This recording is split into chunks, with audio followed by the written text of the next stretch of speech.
म्हणजे महाशक्तीच्या उपासनेचे 9 दिवस, ज्यामध्ये देवीच्या 9 रूपांची पूजा केली जाते. हिंदू धर्मात नवरात्रीच्या सणाला विशेष महत्व आहे. नवरात्रीमध्ये नवदुर्गेच्या 9 रूपांच्या म्हणजेच मा दुर्गेच्या पूजेला विशेष महत्व आहे.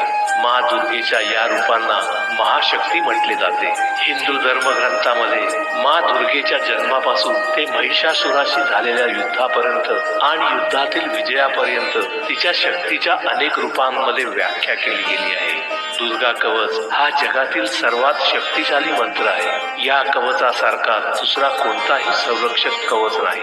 याचे पठण करून मा दुर्गा साधकाचे सर्व भय, दुःख आणि तंत्रमंत्र यापासून रक्षण करते.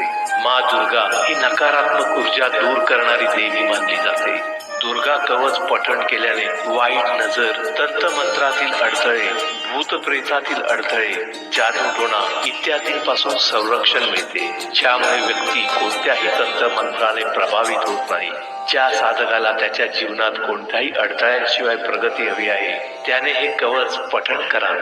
प्रथमं शैलपुत्री च द्वितीयं ब्रह्मचारिणी तृतीयं चन्द्रघण्टेति कुष्माण्डेति चतुर्थकम् पञ्चमं स्कन्दमातेति षष्ठं कात्यायनीति च सप्तमं